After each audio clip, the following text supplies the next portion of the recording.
Today in this video, we will learn about how to set up payment reminders in Whmcs.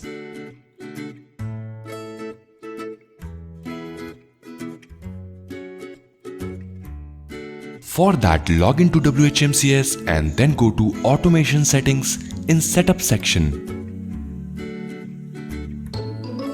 Now, set the payment reminder under Billing Settings.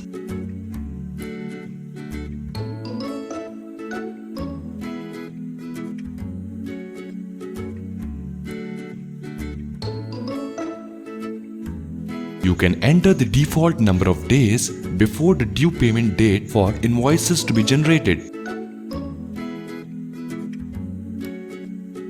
You can set invoice unpaid reminder days alert. Similarly, you can set other parameters like first overdue reminder, second overdue reminder, and third overdue reminder. You can also add late fee days.